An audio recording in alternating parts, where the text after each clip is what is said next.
Inspirar el mañana, transformar la educación. Esto es Futuro en Curso, un espacio de creación colaborativa con propuestas transformadoras para la educación. Iniciamos con la conducción de Abril Gordienco López y Andrea González Yamuni, solo aquí por CRC 89.1 Radio. Y bienvenidos a Futuro en Curso, el programa donde hablamos de educación, de lo que es y de lo que puede ser. Yo soy Andrea González, directora ejecutiva de la Fundación Yamuni Tabush.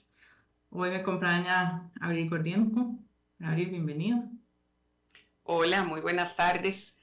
Feliz de estar un miércoles más en Futuro en Curso hablando sobre la educación que nos parece tan importante y que es pilar del desarrollo individual y del desarrollo humano del país. Hoy tenemos un gran programa, nos acompaña Isabel Román para despedir esta temporada. Isabel es la coordinadora general de investigación del informe de educación del Estado de la Educación del programa Estado de la Nación. Isabel, bienvenida. Muchísimas gracias, Andrea y Abril, por la invitación a este programa. Realmente muy complacida de estar con ustedes y con sus radioescuchas esta tarde para hablar sobre un tema tan relevante para el país como es el tema de la educación. Isabel, el Estado de la Educación se ha convertido en un referente para las personas que trabajamos en educación. Pero quisiera que nos contaras un poquito, bueno, qué es el Estado de la Educación y cómo funciona, cómo se hacen los informes.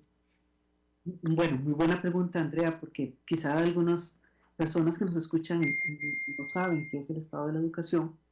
Y tal vez contarles que esta es una iniciativa que surge hace ya 20 años y fue una preocupación que surgió en una coyuntura muy específica cuando el presidente de la República, que en aquel momento era don Abel Pacheco, le propuso a los rectores de las universidades públicas que le ayudaran a definir políticas de Estado en materia de educación. Y bueno, como ustedes comprenderán, una enorme solicitud y una enorme responsabilidad para las universidades.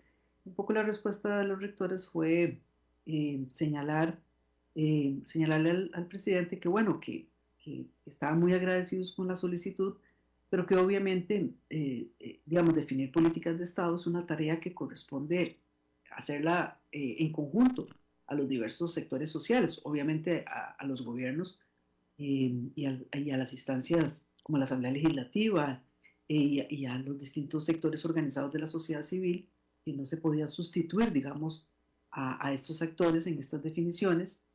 También al Consejo Superior de Educación, que obviamente es el órgano que por constitución tiene que definir las políticas de Estado en materia de educación, y que bueno, pero que sí las universidades podían comprometerse a darle seguimiento a los avances o retrocesos que el país fuera dando respecto a las aspiraciones que la sociedad costarricense tiene sobre educación.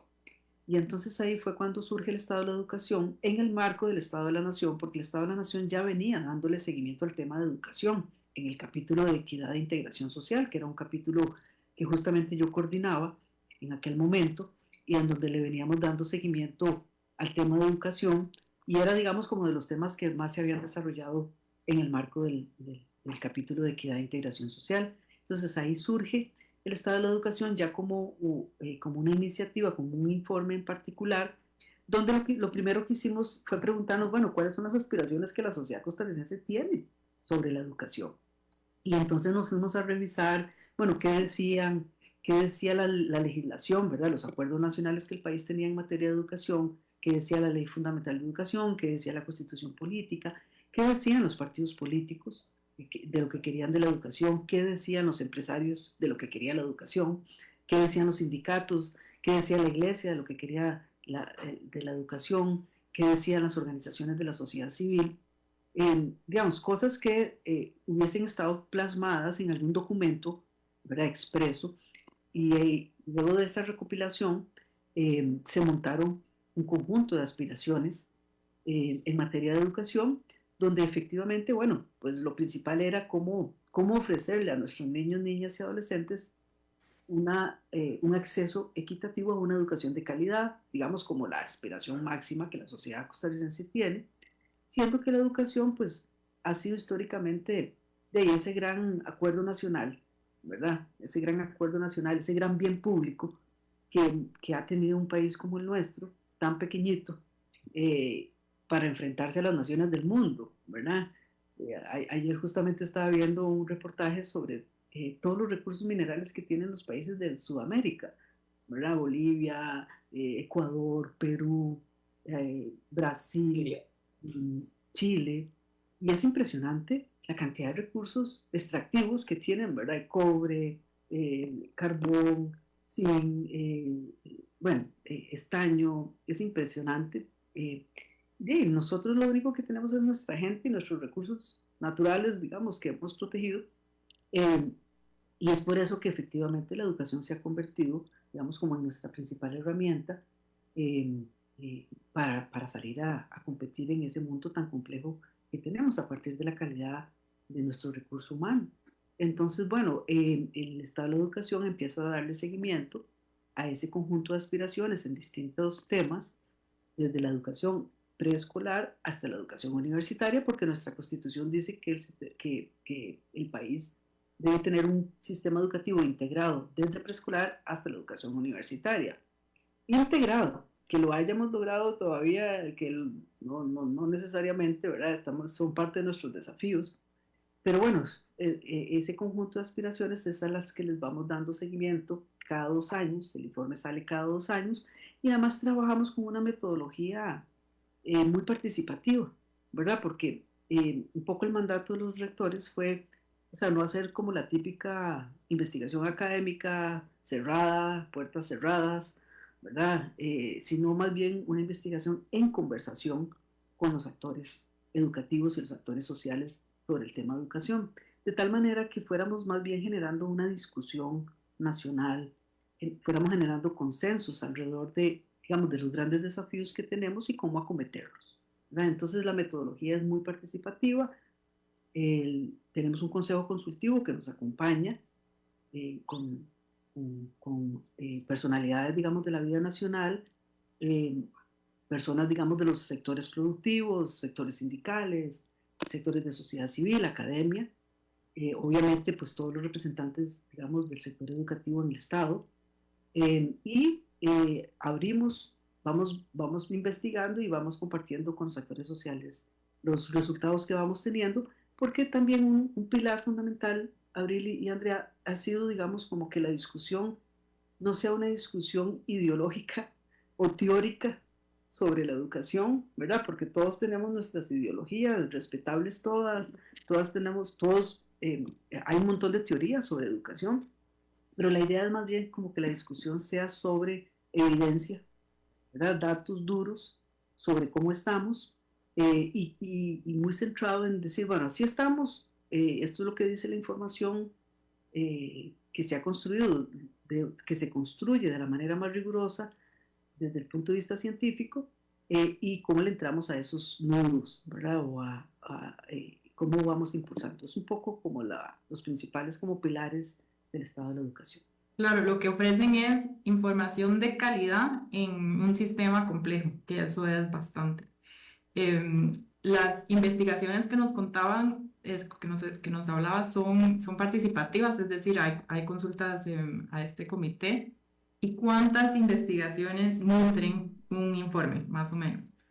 Bueno, en general estamos hablando de unas 30, 35 investigaciones, hasta 40 investigaciones podemos desarrollar en un informe, con una gran diversidad de investigadores, ¿verdad? Que no solamente, y esto es bien importante, una buena parte de esa red de investigación está en las universidades públicas, pero no necesariamente, ¿verdad? También invitamos a gente de las universidades privadas, y a otros investigadores que pueden estar en organismos privados, ¿verdad? ONGs, y otros, digamos, entidades de Naciones Unidas, o en fin, digamos, como otro, y siempre con muchas alianzas, con fundaciones, con organizaciones para, digamos, como acometer, de tal manera que esta red sea muy diversa. Y una de las reglas que hemos tenido siempre es ir variando los investigadores, ¿verdad? Porque las visiones, o sea, no casarnos con ciertas visiones,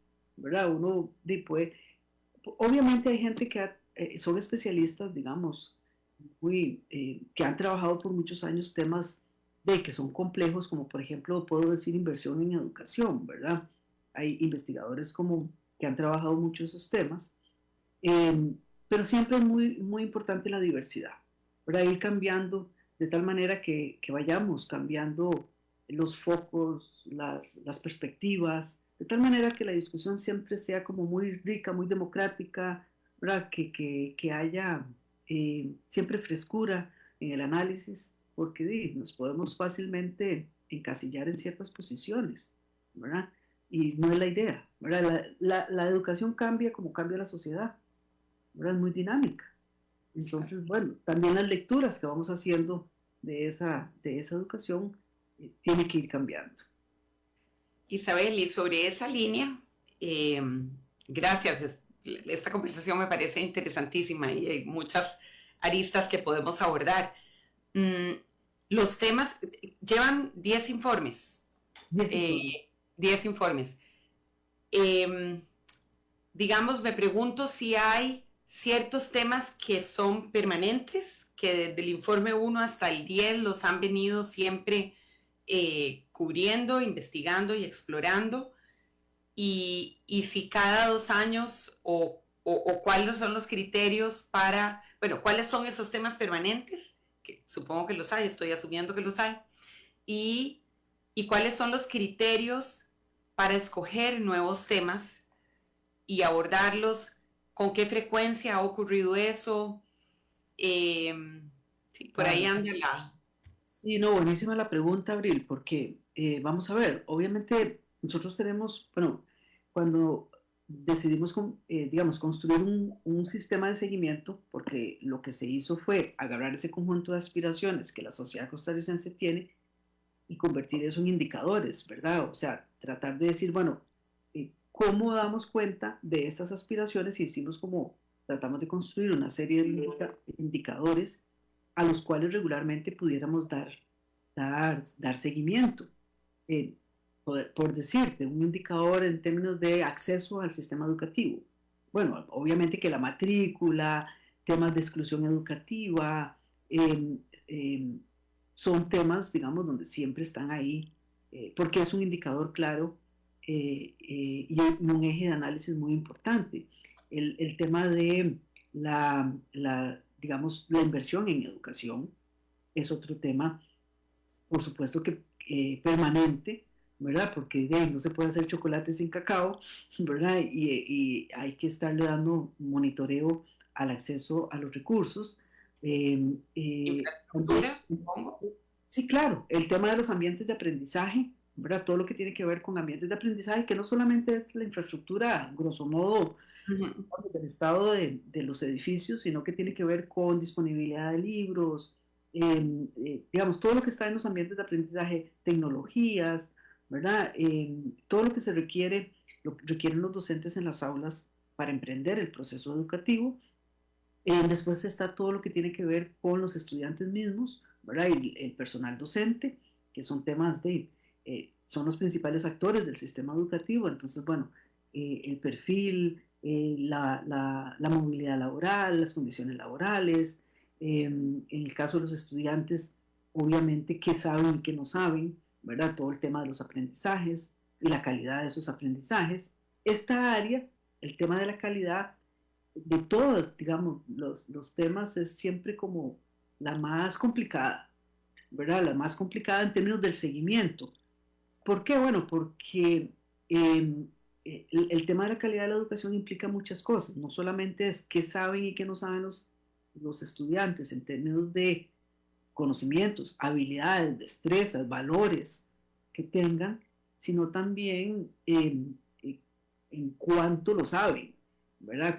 Cuánto lo dominan. Y uno puede hacer indicadores a partir, digamos, por ejemplo, de evaluaciones nacionales, por ejemplo, cuando teníamos las pruebas de bachillerato, que era, digamos, como una gran prueba de certificación de lo que aprendí o no aprendí en el sistema. Eh, y después está toda la evaluación, la microevaluación, y bueno, ahí hay todo un desafío país, digamos, en la mejora de los sistemas de evaluación, donde no siempre tenemos toda la información que requerimos, ¿verdad? Pero bueno, el país también ha ido avanzando en lo de las pruebas PISA, digamos, en la participación de evaluaciones internacionales. Entonces, digamos, esto fue una cosa bien interesante porque la discusión sobre el rendimiento en educación siempre fue como muy ideológica, o sea, o muy teórica o muy ideológica, ¿verdad? Dependiendo ahí, y cuando empieza el país a participar en las pruebas PISA, que son estas pruebas internacionales, para quienes nos están escuchando, estas pruebas internacionales que hacen los países de la OCDE, los países más desarrollados, y con los sistemas de calidad del mundo mejores, donde Costa Rica decide estar en ese club tan exclusivo, empezamos a tener información más detallada de un conjunto de áreas estratégicas, no todas, ¿verdad? Porque PISA es una prueba y como todo prueba hace una opción metodológica y apunta a ciertas áreas. Alguna gente dice, bueno, pero es que no miden esto, no miden lo otro. Bueno, es que no se puede medir todo, ¿verdad? PISA mide resolución de problemas, alfabetización matemática, alfabetización lectora y alfabetización científica, porque se supone que son áreas muy importantes.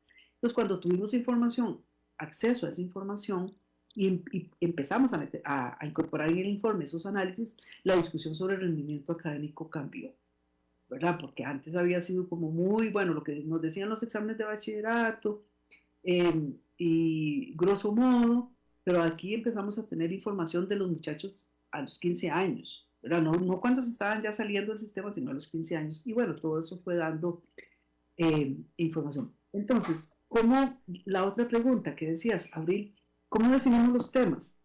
Bueno, cada vez que se va a hacer un estado de la educación, cada vez que hay una nueva edición, nosotros hacemos una consulta a los actores sociales, hacemos una encuesta a especialistas, entrevistas en profundidad, una encuesta donde preguntamos cuáles son los temas que consideran que el Estado de la Educación debe trabajar. Y hacemos también una revisión de todas las investigaciones que se han producido en el país sobre educación, porque obviamente que no es solamente el Estado de la Educación el que investiga, ¿verdad? Hay una serie de institutos de investigación en las universidades, en organizaciones sociales, en distintas organizaciones sociales, y hacemos como un levantado del estado de la cuestión, ¿verdad? De qué es lo que se ha dicho, qué es lo que se ha investigado, como para no repetir esfuerzos, porque hey, tampoco es que los recursos son muchos, ¿verdad? Pero entonces hacemos ese levantado de información, hacemos consulta a los actores sociales, hacemos un análisis de las investigaciones que hemos venido haciendo, bueno, qué se nos ha quedado en el tintero, en la agenda de investigación, para qué hay que retomar, y eso se somete al Consejo Consultivo del Estado de la Educación, que por cierto este Consejo Consultivo siempre es invitado el ministro de Educación a participar. O sea, es como cambia en cada legislación, en cada administración, cada 4 años. Administración, sí, en cada administración, y siempre se le invita a ser parte del Consejo Consultivo del Estado de la Educación. ¿Por qué? Sí, porque es la figura que está dirigiendo la educación en el país. Y queda a prerrogativa del ministro, la ministra de turno, pues aceptar participar o no participar. Pero siempre se le hace esa invitación, porque de ahí obviamente estamos haciendo un ejercicio que tiene como objetivo principal aportar información para que alimente la toma de decisiones, ¿verdad? Para que sirva para tomar decisiones. Y en general participan, aceptan. Hasta el momento hemos tenido participación de los ministros, ¿verdad? Bueno, en esta administración lamentablemente la señora ministra no ha querido participar, pero pero en general ha habido participación desde el inicio y ha sido muy rico, ¿verdad? Porque claro que efectivamente este es un espacio de discusión muy amplio, ¿verdad? Muy democrático. Y la idea es que como la idea es que estén representados todos los sectores o haya participación de todos los sectores, pues la idea es que sea un diálogo muy, muy transparente, que nadie se sienta, digamos, con el derecho de, digamos, de imponer su posición, sino que sea más bien un tender puentes, un sentar acuerdos, porque en algunos temas, no todos, en todos los temas vamos a estar de acuerdo, ¿verdad? Siempre hay áreas donde hay puntos muy no de encuentro, Y bueno, cuando se encuentran esos puntos donde no hay acuerdo, pues se consignan, ¿verdad? En estos temas no hay acuerdo, ¿verdad? Aquí necesitamos trabajarlo más y un poco por ahí. Eso es como el espíritu, ¿verdad? El espíritu es eso, construir un diálogo informado, pero construir una cultura de diálogo informado, porque vean ustedes qué interesante, el otro día que estaba participando en una reunión de la UNESCO, digamos, para una discusión sobre la estrategia de formación docente en América Latina, decía la persona de UNESCO que lo que querían era fomentar diálogos en América Latina sobre el tema de la formación docente. Y yo le decía, bueno, es súper importante, pero los diálogos no son, digamos, como actividades específicas. Los diálogos es una práctica cultural. Permanente, sí, debería ser permanente. Que debería ser permanente, ¿verdad? Y con algún método, porque a veces hacemos como diálogos y con mucho método, con mucha sistematicidad, para que efectivamente se vaya instalando, digamos, en la cultura nacional esa forma de resolver los problemas y los desafíos que tenemos. Para ir entrando como en la materia de las cosas que han ido apuntando y ha ido trabajando el Estado de la educación, creo que dijiste algo interesante de la necesidad del Estado, ¿verdad?, de investigar sobre evaluaciones que hace el mismo país, sobre la importancia, y ustedes en el informe pasado hablaban de la importancia de generar un buen sistema de macroevaluación educativa. Entonces, la necesidad del país de hacer evaluaciones como PISA, como certificados al final, certificados en primaria puede ser, o diagnósticos, macrodiagnósticos en el medio, no está más bien relacionado a su trabajo. No es que ustedes hacen eso, que también es una diferencia importante de destacar. Sin lugar a dudas, sí, sí. O sea, obviamente que vamos a ver, el Estado de la Educación se nutre, digamos, de la información disponible y de la que se pueda generar, ¿verdad? Hay información regular que se produce todos los años, por ejemplo, la que se produce en la encuesta de hogares, ¿verdad? Que nos da una amplia información sobre una serie de temas, incluidos temas de educación. Bueno, cuánta gente tiene ciertos niveles de escolaridad, cuánta gente accede a los programas de incentivos para estudiar, ese tipo de información regular que está ahí en las encuestas o en los censos nacionales, ¿verdad? Eso es como muy importante. Hay información que surge de los registros administrativos, más relacionados con la información que producen las instituciones. Obviamente que el Ministerio de Educación es un productor de información, es el principal productor de información, también están las universidades, y después las distintas instituciones vinculadas de alguna manera con el sector educativo, registros administrativos. Y después está la información que se produce ya por investigación primaria, o sea, la información que no existe, pero que se produce por la investigación académica que se realiza en las universidades.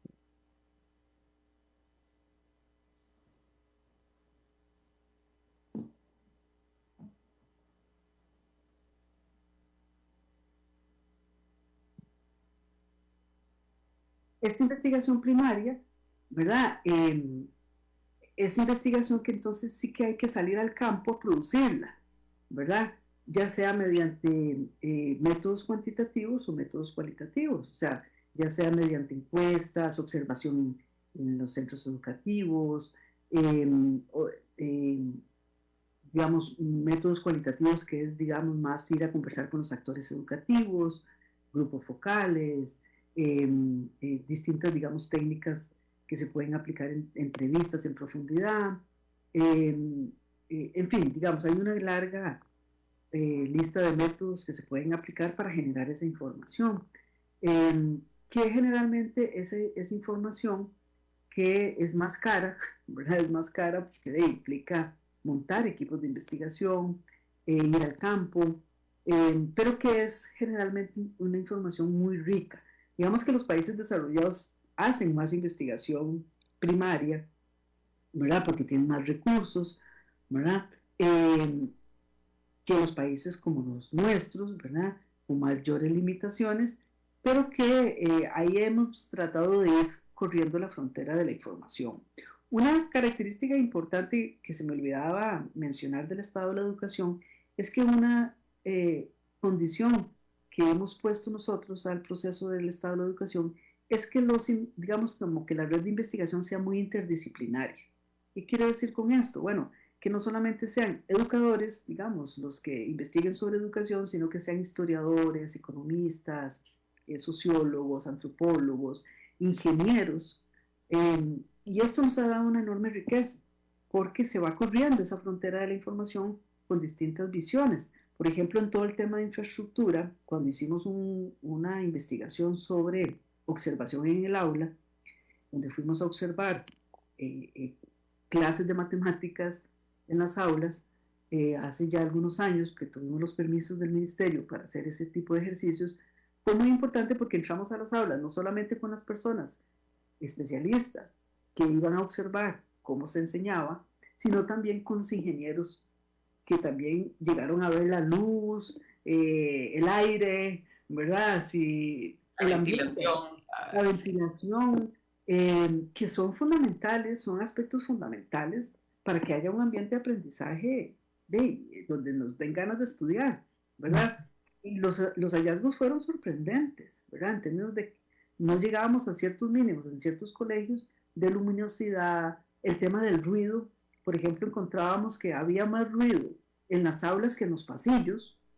O sea, cuando se midió con aparatos ahí especializados que usaban los ingenieros sobre el ruido, había más ruido en las aulas que en los pasillos. Entonces, había algún problema había, porque obviamente que en las aulas puede haber, digamos, se puede hacer algún ruido, pero no así como que permanente, no, y eso tiene que ver también con el manejo que se hace del docente de sus grupos.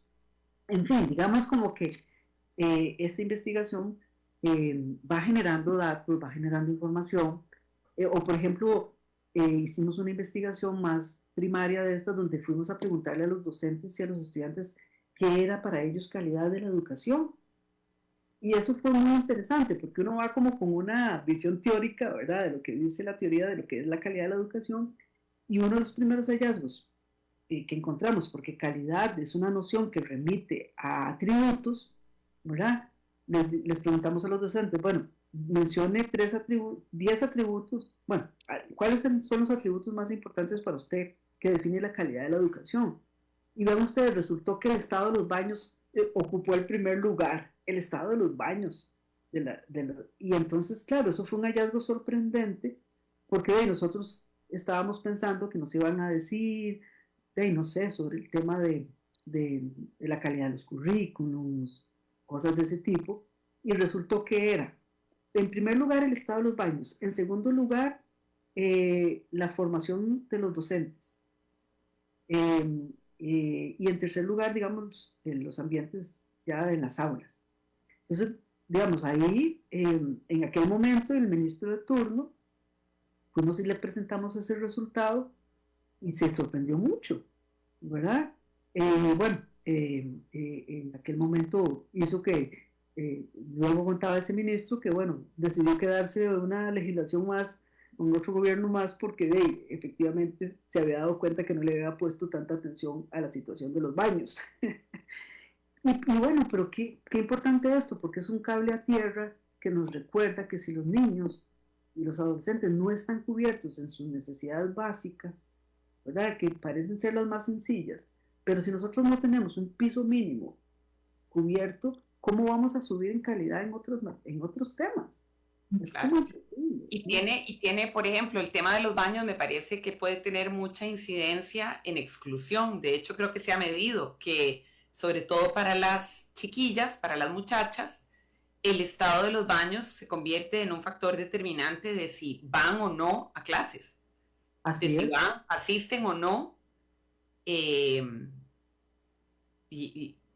realidad, creo que para hoy, Abril, creo que para niños y niñas, o sea, para todos, ¿verdad? Sí, porque, pero en el caso de las muchachas adolescentes, por lo menos en determinado momento del mes, es totalmente, fundamental que tengan Instalaciones totalmente. adecuadas, limpias, Exacto, es una condición mínima a su integridad física y a la ¿verdad? dignidad, o La sea, dignidad de las personas. O sea, realmente alrededor de este tema, los baños se hizo, o sea, hicimos como una reflexión de que efectivamente fue eso un poco, decir, bueno, si usted no tiene unos pisos mínimos asegurados, ¿cómo espera exigir otras cosas a los estudiantes?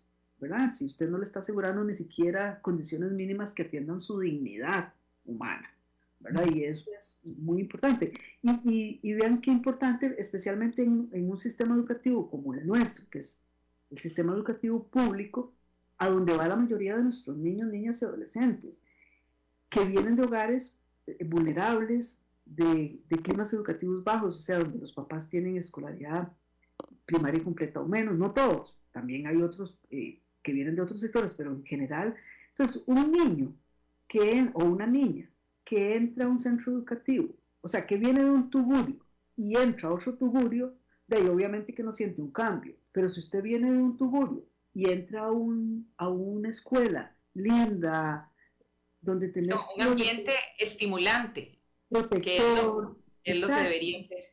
exacto, protector, que te acoge, que te dan ganas de estar ahí, no irte, ¿verdad? Es muy distinto, o sea, ahí incluso la misma percepción dice, bueno, la educación efectivamente es una oportunidad, ¿verdad? De mejora en la vida, pero, y esas son cosas que no necesariamente estamos logrando para todos nuestros niños. Tenemos centros educativos muy lindos, públicos. Hay unos que son extremadamente preciosos por el patrimonio cultural, ¿verdad? Por el patrimonio histórico, arquitectónico, ¿verdad? Que son esas escuelas icónicas, digamos. Eh, y hemos venido ahí con mucho esfuerzo construyendo, pero no todos están en esas condiciones. Entonces, bueno, obviamente que es un tema a trabajar, que por cierto, Andrea, el tema de infraestructura, sí, como decías, es otro de los temas. Este, ambientes de aprendizaje es de esos temas regulares a los que le damos seguimiento. Te quería preguntar, Isabel, ya llevan 20 años con 40 investigación cada 2 años, ¿verdad? Estamos hablando de mucha información. ¿Cuáles son como algunas sorpresas que el mismo sistema te ha dado? ¿Todavía te sorprenden algunos hallazgos? ¿O ya estás? Siempre, siempre sorprende, ¿verdad? Los hallazgos siempre están a la orden del día porque es un sistema muy complejo, ¿verdad? Es un sistema educativo muy complejo, con muchas aristas, con muchos logros y desafíos, ¿verdad? Porque creo que aquí hay que señalarlo, o sea, cierto que tenemos un conjunto de desafíos complejos, hoy más que nunca, pero también somos un país que ha hecho cosas muy importantes en educación. El mismo hecho de tener esta red educativa que cuando uno ve ese mapa de escuelas de todo el país y de colegios de todo el país, es una cosa impresionante. O sea, pocos países en América Latina se dan el lujo de tener una red educativa como la que nosotros tenemos. O sea, nosotros construimos escuelas en las zonas más alejadas de este país para que si eran 4 o 5 niños, esos niños fueran a la educación. Y eso realmente dice mucho del país que hemos sido, ¿verdad? Y la importancia que le hemos dado al tema educativo. Pero claro, sí, siempre hay datos como este que yo les decía del estado de los baños, de, de, de situaciones sobre, por ejemplo, la rotación de los docentes, rotan mucho, ¿verdad? Hay docentes que se tienen que trasladar de un colegio a otro en largas distancias. eh, o sea, el tema de que no tengamos el currículum completo en primaria, eso fue una cosa apabullante, ¿verdad? O sea, realmente sí, bueno, este país logró que todos los niños fueran, que casi universalmente lográramos muy tempranamente en nuestra historia, que los niños fueran a la primaria, pero no hemos logrado darles a todos el currículum completo en pleno siglo XX, ¿verdad? O sea, ahí hay como eh, temas de calidad, que tenemos profesores de inglés que no hablan inglés bien, ¿verdad? Y entonces como pasamos de generaciones y generaciones con 11 años de escolaridad y no salen hablando bien inglés. Ese tipo de cosas, digamos, como que van ahí sacudiendo el asunto, ¿verdad? Van sacudiendo Pero bueno, también es parte de las tareas que van surgiendo y donde tenemos que ir poniéndole atención, ¿verdad? Porque al final creo que muchas veces se dice, bueno, es que necesitamos una reforma integral de todo el sistema, ¿verdad? Y entonces, uff, ahí hay un tema complejo, ¿verdad? Porque primero decir, bueno, dígame qué es integral. Después, ¿quién tiene poderes integrales en este país? O sea, ¿verdad? No cuidamos tanto, ¿verdad? Porque eso es como bien complicado. Y a veces nosotros hemos preferido en el estado de la educación hablar de ir soltando nudos, soltemos nudos, ¿verdad? Cosas que no nos dejan avanzar en el paso que tenemos, o cosas que no nos dejan ir más rápido. Por ejemplo, este tema que señalabas, Andrea, sobre evaluación. Este país fue de los primeros países en América Latina que tuvo pruebas estandarizadas de certificación allá en los años 60 del siglo pasado, pero como lo señaló el último informe del Estado de Educación, no tenemos un sistema nacional de macroevaluación robusto que no solamente evalúe a los estudiantes, sino que evalúe a los docentes y evalúe a los centros educativos, ¿verdad? Y a los directores. Entonces, ese sistema de macroevaluación robusto, digamos, de alguna manera con grados de autonomía importantes, que le brinda cuentas al Consejo Superior de Educación, que es la entidad, digamos, que define la política educativa, son cosas que uno dice, bueno, no, hay que ya avanzar en eso, ¿verdad? No podemos darnos el lujo, porque la evaluación sirve no para castigar, sino para que haya información para tomar decisiones, ¿verdad? Es Claro. como cuando uno no tiene una brújula, ¿verdad? Y cómo sabe el ministro dónde poner, ¿verdad? Dónde ir tomando decisiones si no tiene una evaluación creíble, robusta, ¿verdad? Es parte como de las cosas que me sorprenden a uno, Claro. como decía. Isabel, en una política pública de Estado, de una historia tan larga como la que tiene la educación, y que es además una de las áreas de, digamos, de mayor énfasis de la historia republicana costarricense, en estos 20 años, bueno, lo normal es que haya mejorías. La idea cuando se implementa una política es que sea para mejorar, que haya no sé, un crecimiento sostenido cuando lo que se quiere es crecimiento, o que haya mayor cobertura, en fin, dependiendo de qué se esté hablando, pero la idea es siempre mejorar, y más bien ciertos eh, temas o herramientas incluso deberían considerarse superadas. Es cuando uno dice, ah, bueno, esa tal política, tal decisión ya se logró ese hito ya, ¿verdad? En estos 20 años, entonces, el estado de la educación, ¿qué ha detectado como que sí ha mejorado de manera sostenida? ¿Y dónde has visto retrocesos, más bien? Sí, Es decir, vamos a ver. ¿dónde ha habido avances constantes y donde tal vez ha habido un plató, ¿verdad? Que se haya detenido, y en otros ha habido retrocesos? Ese es...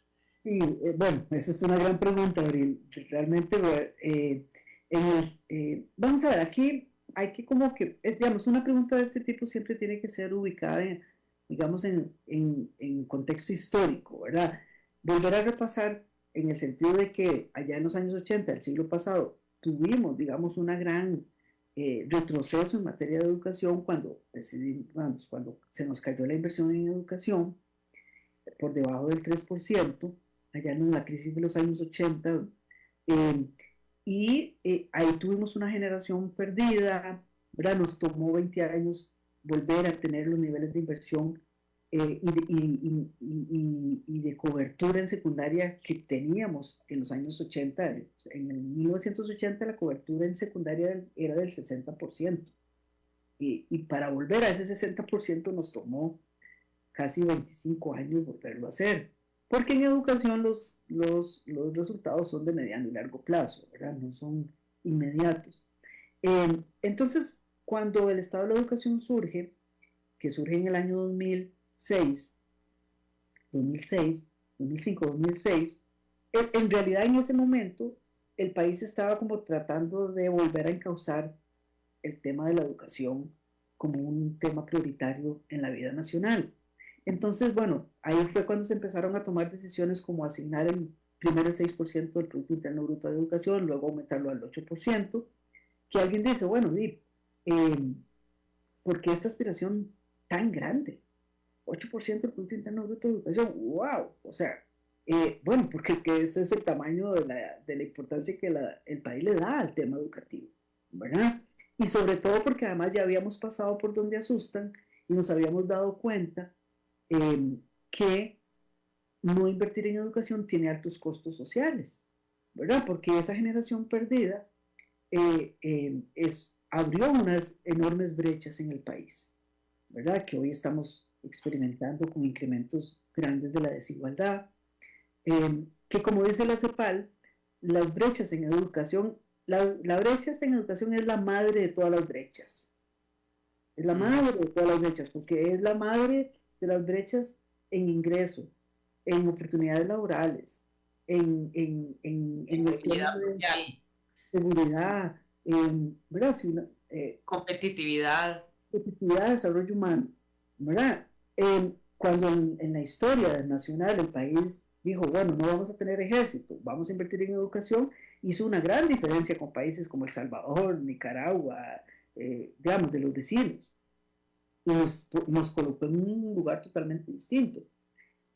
Así que ya sabemos, ¿verdad? Entonces, digamos que en el 2000, no, digamos, a partir del 90, 2000, empezamos como a hacer una recuperación de temas en educación, inversión en educación, el tema, digamos, de garantizar el acceso al sistema educativo de sectores que no estaban accediendo y que estaban con niveles altos de exclusión. Y me acuerdo que la discusión sobre deserción educativa fue una discusión que dimos muy duro con gobiernos, me acuerdo cuando Miguel Ángel hicimos una discusión dura sobre el tema porque bueno, era o no eran esos datos, ¿verdad? Y fue un poco colocar la discusión en el tema, en la opinión pública nacional. Igual con gobiernos de liberación, me acuerdo que discutimos temas sobre pobreza. Bueno, en fin, lo que aquí quiero señalar es que de alguna manera parte de sus logros, Abril, fue empezar a cerrar esas brechas y empezar a aumentar, en ese aumento de la inversión en educación, aumentar parte de esos recursos que fueran incentivos para estudiar, comedores escolares, becas, eh, eh, eh, apoyos en transporte, ¿verdad? Empezar a mejorar ese déficit de infraestructura que se nos había hecho, que era cercano al 1% del Producto Interno Bruto. O sea, es que la cuenta era amplia, ¿verdad? No era que hicimos un ejercicio sobre cuando se estaba discutiendo si pasar del 6 al 8%, en qué se gastaba, si se aumentaban esos 2 puntos más del 8%, y la verdad es que cuando hicimos los escenarios, la plata todavía faltaba para otras muchas cosas. Obviamente, ya más de 8% era una brutalidad, ¿verdad? Pero, porque no solamente es más recursos, sino también asegurarse resultados. Otro de los logros, bueno, se hizo una reforma curricular de amplio espectro. O sea, se empezó a hacer una modificación de todos los programas de estudio en todas las materias, lo cual fue muy importante porque fue, digamos, un esfuerzo de actualización con las tendencias más recientes, y eso implicó cambios en los currículums, en los enfoques, en fin, digamos como que se venía haciendo un esfuerzo, más inversión, un cambio curricular, cerrar brechas, ¿verdad? Veníamos como en esa ruta, y bueno, ahora más bien un poco la cosa se nos ha retrocedido, ¿verdad? Hemos estado como el cangrejo para atrás, pero faltaban cosas todavía, ¿verdad? Íbamos como en esa ruta. Un segundo nudo que había que fortalecer era mucho el tema de la calidad de los docentes, ¿verdad? Porque usted no hace una reforma curricular, no, la hace con los docentes. Seguir mejorando los ambientes de aprendizaje, por ejemplo, tener una red educativa con alta conectividad, que no es solamente tener el internet, no, es tener a los docentes con las competencias digitales que requieren, es tener una red segura, porque de ahí si vas a darle internet de alta velocidad, ¿qué es lo que van a ver los niños y los docentes? O sea, tienen que estar protegidos, ¿verdad? En fin, son problemas complejos, ¿verdad? Que es un poco los temas que estábamos abocados a hacer. En términos de informática educativa teníamos logros muy importantes, ¿verdad? El país venía incluso con un modelo de organización muy importante, que era la alianza público-privada, que a este país cada vez, en vez de avanzar a eso, sataniza las alianzas público-privadas, cuando son un modelo que por lo menos en informática educativa nos funcionó muy bien, ¿verdad? Y nos iba permitiendo que ir avanzando a un ritmo, incluso Costa Rica en América Latina fue muy pionera en informática educativa, porque la visión no era la de los aparatos, sino de la creación de capacidades superiores del pensamiento en los niños y en los docentes. ¿Verdad? Y íbamos como avanzando en esa línea. En fin, digamos como que logros sí tenemos, ¿verdad? En la historia. Y acuerdos nacionales importantes, ¿verdad? El tema es que no siempre cumplimos los acuerdos, como ha dicho el informe.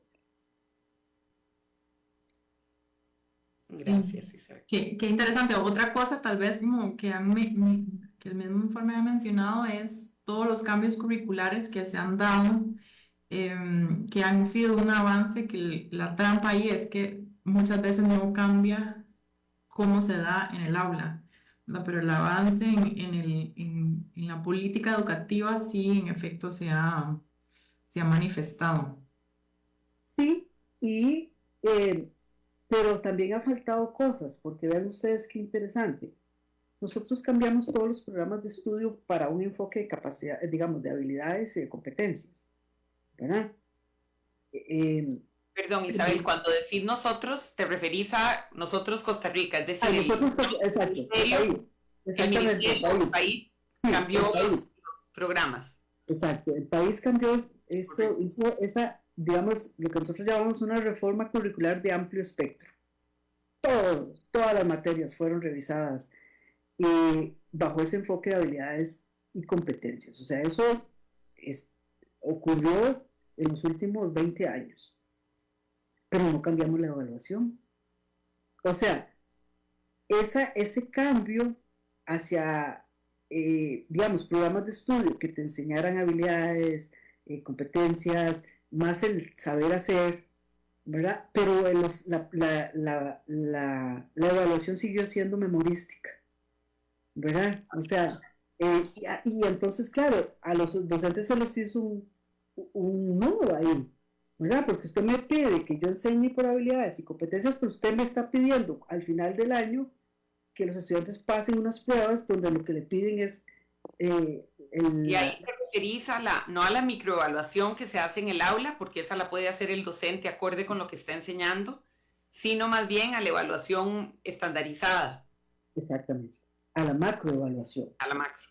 Por eso es que los programas de bachillerato, que muy importantes, pero esos tenían que cambiar. Y de hecho empezaron a cambiar. Eso fue lo que trató de hacer Faro. Exactamente, eso fue lo que trató de hacerse con Faro, ¿verdad? Hacer más un enfoque de habilidades, una medición de habilidades y competencias, como cuáles, dirán quienes nos escuchan. Resolver problemas matemáticos, comprensión lectora, ¿verdad? Comprender textos, extraer ideas centrales de un texto, indagación científica. Ese tipo, digamos, de habilidades que se miden de una manera distinta a que si yo te pregunto, bueno, ¿cuáles fueron todos los presidentes del país en el último siglo? Y entonces vos me recitas a todos los presidentes, lo cual no está mal. La memoria no es mal en educación, ¿verdad? Que no se malinterprete. Pero no lo es todo. ¿Verdad? Que no lo es todo. Aquí hay como digamos, los programas, si hay algo que tenían esos programas, no solamente esos enfoques, sino que las metodologías de trabajo en el aula eran muy de proyectos, ¿verdad? Muy de construcción colaborativa de los estudiantes, ¿verdad? Donde los docentes se convierten más como en un guía, un facilitador, en fin. Entonces, se hizo todos esos cambios, pero varias cosas. No cambió la evaluación. En las universidades que estaban preparando más docentes. Los programas de formación inicial no cambiaron con la celeridad que se necesitaba, y en los ambientes de aprendizaje no siempre dimos todas las condiciones para que se dieran esas. Entonces, no cambiamos de cierta forma el calendario escolar que a veces, como dicen los docentes, no tenemos tiempo para enseñar estos programas porque la mayor parte del tiempo tenemos que estar atendiendo otras cosas. Entonces, lo que quiero decir es que efectivamente hemos hecho avances y digamos, en un sistema que, hay que decirlo, tiene muchas desigualdades internas. Porque tenemos, digamos, como modalidades educativas muy exitosas, es más, en modalidades educativas donde les va mejor en las pruebas PISA y en las pruebas de las universidades, algunos colegios, ¿verdad?, públicos, como los científicos, como los, bueno, una serie de nacionales, algunos, ¿verdad? Que son como muy buenas prácticas, ¿verdad? Pero que no hemos logrado generalizar a todo el sistema, ¿verdad? Entonces somos muy buenos innovando, pero somos muy malos, digamos, extendiendo esas buenas prácticas. dándole escala escalando.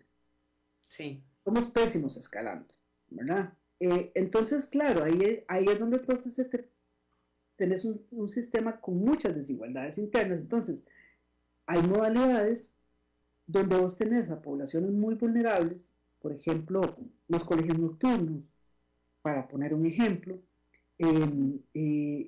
donde digamos, es la población estudiantil con mayor riesgo de exclusión y los tenés en las peores condiciones, ¿verdad?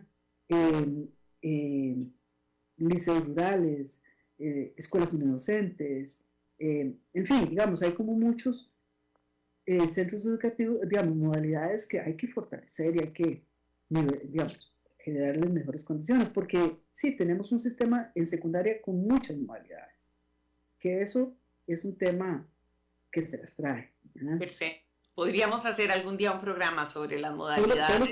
Eso va. Sí, ¿Qué claro. hacer con ese abanico? Sí, sin duda. Tristemente estamos llegando al final de este programa. Como es tradición, queríamos pedirle a Isabel que nos comparta alguna lectura de su interés que esté. Vamos a ver, hay un libro que yo estoy leyendo ahora que se llama Educar en la complejidad, que es un libro de un profesor de español de biología, ¿verdad? Que él un poco explica, bueno, cómo educar es un proceso complejo, ¿verdad? Y él señala, me gusta mucho esto porque él dice, abundan en la sociedad mensajes que presentan soluciones simples a problemas complejos. Son atractivos porque responden a la intuición y nos seducen con la aparente solución de nuestros desafíos. Sin embargo, la complejidad de nuestro mundo conlleva necesariamente que las soluciones sean también complejas, aunque eso implique una inevitable incertidumbre. La educación no es ajena a este desafío, y de hecho, basta con leer los titulares educativos para darse cuenta que hemos renunciado a analizar con profundidad la realidad educativa. Y sin embargo, esta realidad es compleja como pocos por la cantidad de ideologías, intereses y colectivos implicados en ella. Entonces, él dice que siempre, sí, necesitamos reimaginar la educación, pero dice, y eso siempre es un ejercicio, pero dice, más que reimaginar la educación, lo que necesitamos es someterla a un proceso constante de mejora objetiva, sistemática y revisable. Este es un texto. Gracias, Isabel, qué interesante. ¿Cómo se llama el autor? Se llama Juan Fernández. Juan Fernández se llama Educar en la complejidad para tomar decisiones desde el conocimiento. Creo que es una excelente reflexión que nos permite hacer en este último programa de nuestra temporada. Le quería agradecer a Isabel Román por estar aquí hoy con nosotros, por despedir al programa. y a todos ustedes por escucharnos. Gracias por la Buenas invitación. tardes y gracias por habernos acompañado en esta temporada de Futuro en Curso. Esperamos volver a estar por aquí el año entrante. Gracias. Gracias. Feliz.